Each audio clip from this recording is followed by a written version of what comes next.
Welcome to the Whole Food Plant-Based Cooking Show, where we make plant-based cooking easy. I'm Jill, and today we are going to make vegetable enchiladas. Okay, everybody, we are here today to make these really delicious, nutritious vegetable enchiladas. So these are going to be just jam-packed with vegetables. We've got red cabbage, red onions, mushrooms, peppers, and beans. These are so filling, but also so delicious, like the best comfort food you could ask for.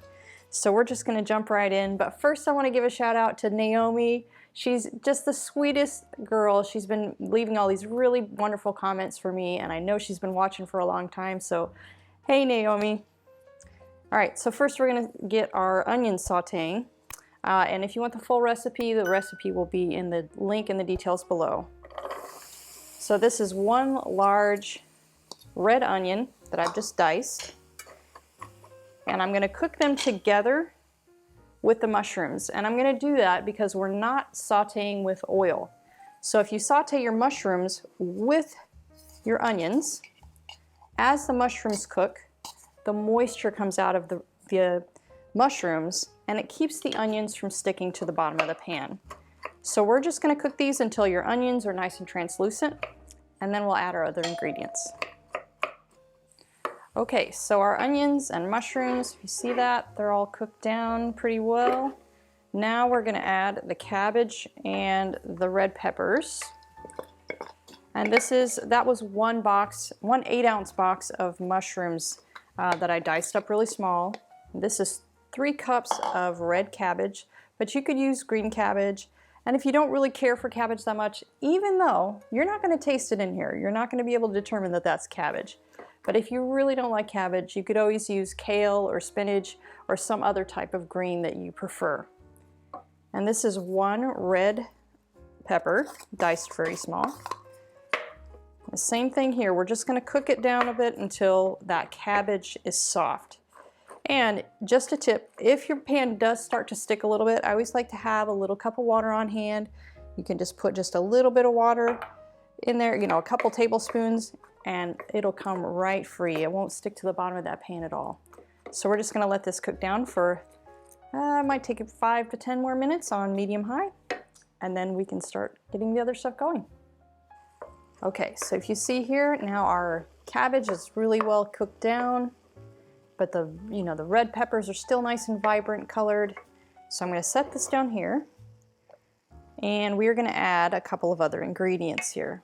So I have a can of black beans and a can of pinto beans that I've already drained and rinsed that we're gonna add to here. And if you're using your own cooked, home cooked beans, these cans are about 1.5 to 1 3/4 cup. Okay, and then we're gonna add 1.5 teaspoons of cumin.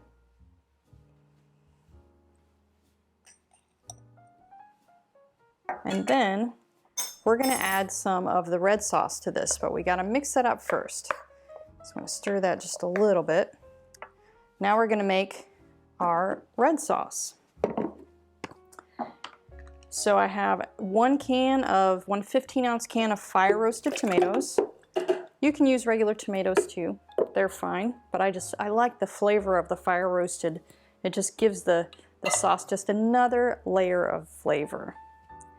1 6-ounce can of tomato paste.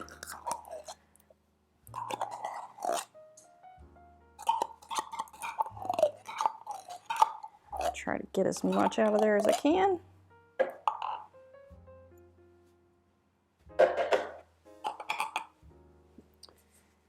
And then we have, let's see how much. I've got my cheat sheet here so I don't forget any ingredients. 1 teaspoon of onion powder.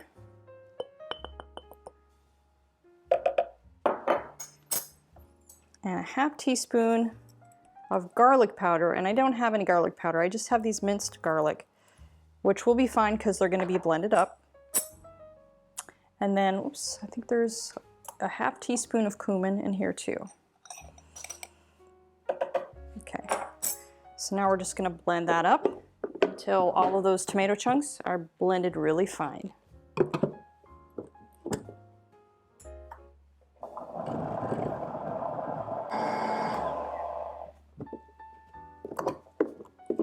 Okay, super easy, really nice and creamy. So we're gonna add just roughly about a cup of this sauce into our filling mixture. I'm gonna set that guy aside. And this is just to give the insides, because we're using whole beans. You know, when you're eating your enchilada, it just helps everything kind of stick together instead of everything just falling out of that bite. So we're just gonna stir that together really good. And we're just gonna let the residual heat that's left in this mixture heat all of the rest of the stuff up, because it really doesn't have to be heated because the enchiladas are still gonna be baked. So it still has time to cook while it's in the oven. Okay, so now that that's mixed up, I'm gonna clear this out and I'm gonna get my baking sheet or my baking casserole dish and the ingredients for making the magical cheese sauce that we're gonna pour over the top. So we'll be right back. While we're waiting for that, I'd like to share with you some background on our show. The Whole Food Plant-Based Cooking Show is crowd-funded, which means these free weekly recipe videos are made possible in part by the generous patronage of our supporting members. We create this show to share all of the delicious plant-based recipes we use in our own family kitchen with the hundreds of thousands of viewers just like you who tune in each month from all over the world. Our supporting memberships offer great perks like access to our ebooks and in-depth courses, including our 28-day Plant-Based Made Easy course, where we offer a step-by-step guide to making the switch to a fully plant-based diet. If you love our content, please join us on our mission to share this life-changing message with the world and become a supporting member today by following the link in the description. Okay, let's get back to the show. Okay, so now I got all my ingredients out. I have a casserole dish here. This is just a regular like a casserole or cake pan. It's a 9 by 13 because I feed 4 people and we actually have an extra tonight, so I'm gonna make quite a few. So this will make 8 to 10 enchiladas. So you're gonna have plenty to eat and plenty for leftovers, and trust me, make the whole batch. If you don't, you're gonna be sorry thinking about this tomorrow because you're gonna be dreaming about it all night because it's so good. All right, so we are going to make our cheese sauce. Cheese sauce, right? So the base of that is cashews. These are raw cashews. I have not soaked them. If you have just a regular blender or maybe like a magic bullet, it might be best to soak these for about at least a half an hour. So it's a half a cup of cashews, a 1/4 of a cup of nutritional yeast. I'll check my cheat sheet here. How much we got? 1 tablespoon of Dijon mustard, but you can use whatever mustard you like. It just gives it a really nice tangy bite, and it's so good. Oops, I'm gonna keep that there. 1 teaspoon of Bragg's aminos, but you can also use a low sodium soy sauce or tamari. How much white wine? So we've got 2 tablespoons of white wine vinegar, or you could use apple cider vinegar. It will work just the same. But if you've watched my show, I always use my white wine vinegar. I just love it. And then 2 tablespoons, is that right? 2 tablespoons of lemon juice, which is about a whole lemon. So that's what I'm going to use.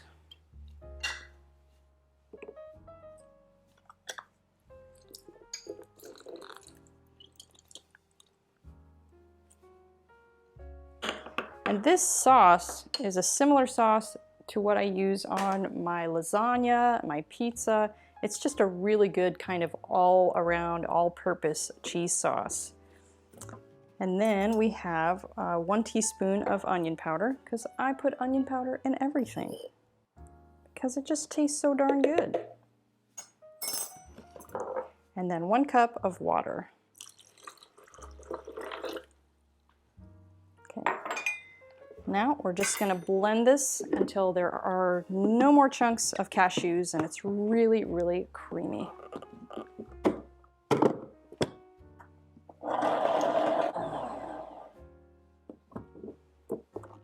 Okay, there it is. So if you see that consistency? It may seem really runny, but you kind of want it runny because it's going to soak down, it needs to soak down into those enchiladas. If it's too thick, it just sits on the top, but you really want it to just ooze on in there. Okay, and what I have here, I've just got some 7-grain flax wraps. This is completely up to you. You could use corn tortillas, you could use white flour tortillas if you don't have a gluten intolerance. Whichever ones you choose. The corn tortillas I find are a little bit more difficult to work with. You kind of have to steam them first because once you roll them, they tend to break. So it's a little bit tricky. And now you just start flopping stuff in there. And I like to get a pretty good amount. You know, that's 2 good scoops in there. And then I use the pan to help me roll. I kind of just sit it down in there, fold it over, tuck it with my hands, and roll it real nice and tight. And then I'm going to roll them this way.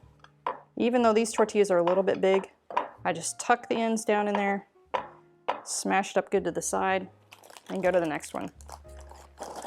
Because I want to fit probably about 8 in this pan.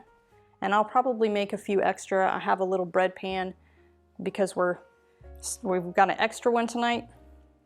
So we can have, everybody can have a nice big portion.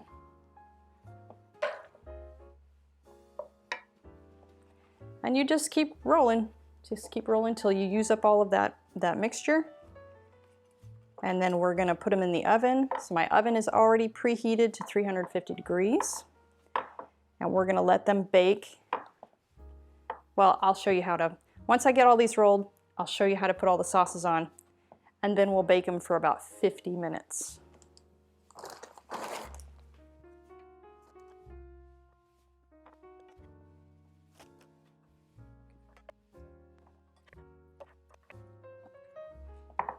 Okay, so there we are. So I fit 8 in there and I had one lonely guy left just to be in this pan all by itself. Okay, so first we're gonna put some of the red sauce on. And you're just gonna pour it on. You know, it's kind of thick, so you're gonna have to spread it a little bit. Don't wanna forget about this guy over here. Put a little bit of red sauce there. And you're gonna wanna use it all up. Clean out that container because this sauce is so delicious. Just really is so tangy, and it's gonna soak into those tortillas. It just makes my mouth water thinking about this because I know how delicious these are. This has become a real family favorite. It's hard not to overeat them too. All right, so just basically spread it on there because the cheese sauce is a little bit runnier and it's just gonna kind of blend together, all meld together. So I'm gonna pour a little on this guy first, just so I don't forget about him. All right, and you're gonna pour all of this on. So you wanna go all the way to the edges because it'll soak down there and it'll get inside the burritos or the enchiladas. And it may seem like this is too much, but trust me, you want to use it all.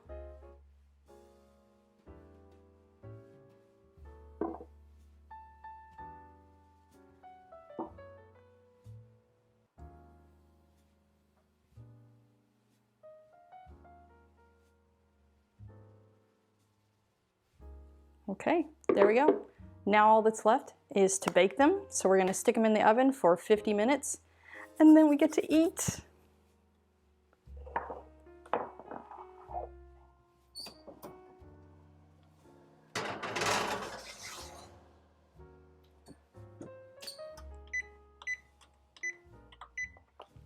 Okay guys, it's out and finished, done. It smells so good. So come in for a closer look. Oh my gosh, this looks so, it smells so amazing.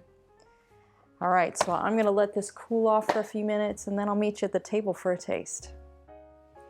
Okay, on to the tasting part. This is my favorite part of the show. So this one's already cooled off. I'm gonna take my single little enchilada from this dish because it's gonna be way easier to get out than to try to get a nice looking enchilada out of the big pan. There we go.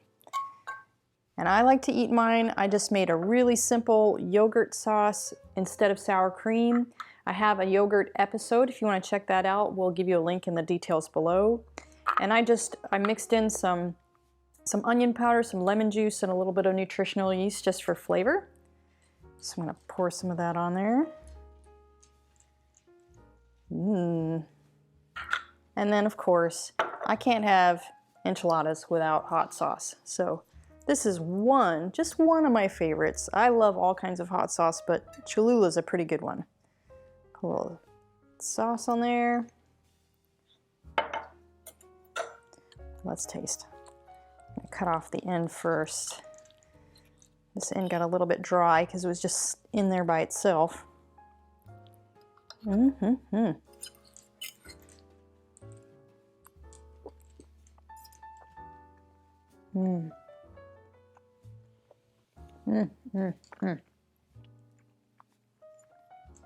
There's so much flavor in there. The red sauce, the cheese is kind of tangy. And the cabbage, all of the vegetables are just slightly still crunchy. So good. Please give this a try. You will absolutely love it. And you will love that you're gonna have leftovers. So give this video a like, and I'll see you next time.